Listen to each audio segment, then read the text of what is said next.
Hello and welcome back to Your Pennsylvania Dutch Minute. I brought back Mrs. Madenford for a second video on a topic that some people have been asking about, and I'm just curious to hear her take on some things too.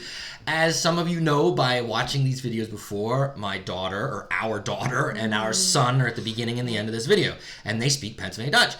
We chose, I chose that I wanted to raise our children bilingually, and luckily my lovely wife agreed to that, and I want to talk to her a little bit about what that process has been like, and was that a difficult decision for her or one that she thought was weird? So let's start. When we knew we were going to have children or start to have children, I asked the question, I said I'd really like to raise them bilingually.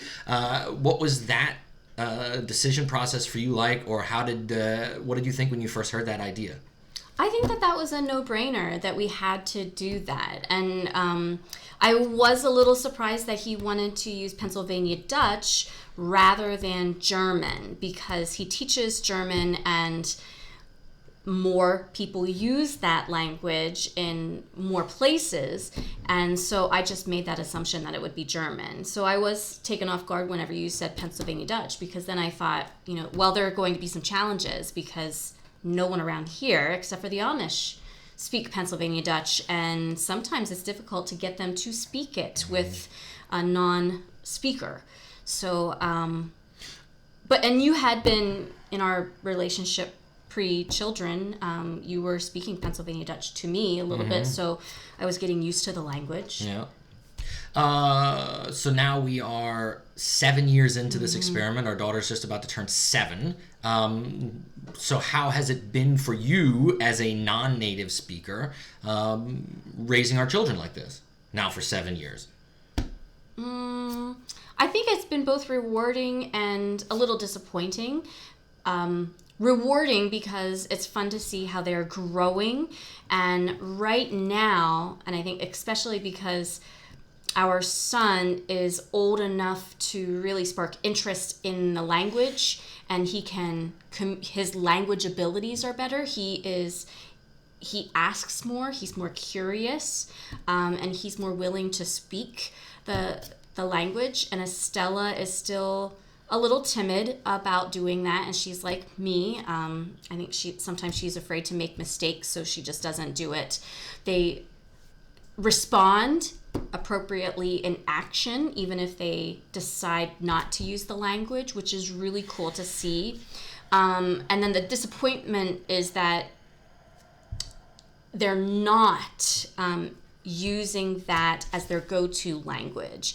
So it's such a bummer whenever Doug is speaking with them in Pennsylvania Dutch, and really, it's all in, all or nothing. The only time he uses English is if he's disciplining, and then for some reason he thinks it's okay to switch languages.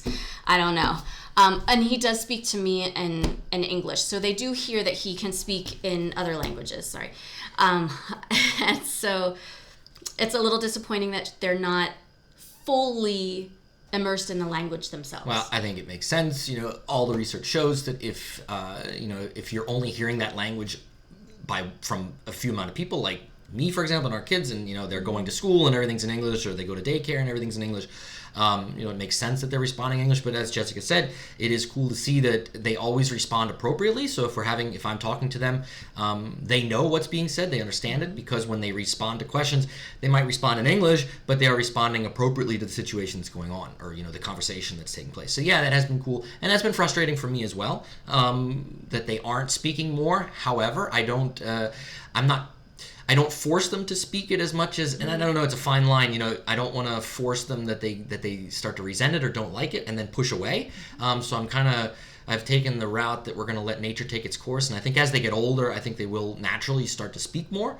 We'll just have to see how it turns out. But I know that the foundation is there, the knowledge base is there, because everything that they're saying makes sense.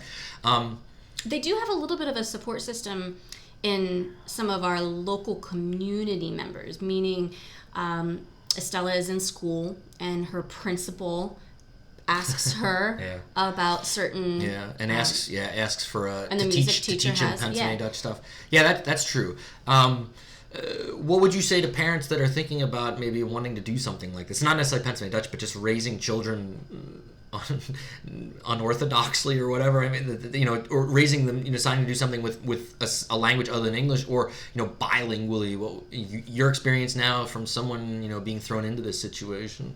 Okay, so I'm a lifelong learner, and I think any kind of learning is beneficial. So, and even if it's a language, which can be difficult, there are definitely some obstacles, some barriers that will happen. But so if there's a couple out there like us where one speaks a language and the other one doesn't, what would your advice be to that spouse that doesn't speak the language in that process of raising children, from your experience? Well, I think you have to enter that relationship with an open mind immediately, because if you're with someone who's already bilingual or speaking multiple languages, you're around that, or should be around that, and you should be picking up words and listening, using them, and I think that it would be beneficial for the spouse who is bilingual to, like Doug did, acclimate the non-language speaker to that language, so that there's some comfort or some background knowledge and some confidence built before saying, oh, yeah, you know what, I think we're gonna go for it, and you're just gonna have to pick it up along the way, or I don't know. Huh. That's good advice, I think. Yeah. All right, it was a great conversation. It was a topic that we've talked about. Of course, Jess and I talk about from time to time, but we never really go real deep into it. And none of our friends are doing anything like this, so it's not necessarily a topic that comes up often. But if you have more questions for Mrs. Madenford or for myself about how we raise our children bilingually, feel free to leave a comment down below, and maybe we'll do a follow-up video to this if there are some questions, and we'll bring Mrs. Madenford back on screen. But in the meantime, if you have an idea for a future video, please email me. Let me know, and we'll get that going. But until next time, keep practicing your Pennsylvania Dutch, and Mach's goed.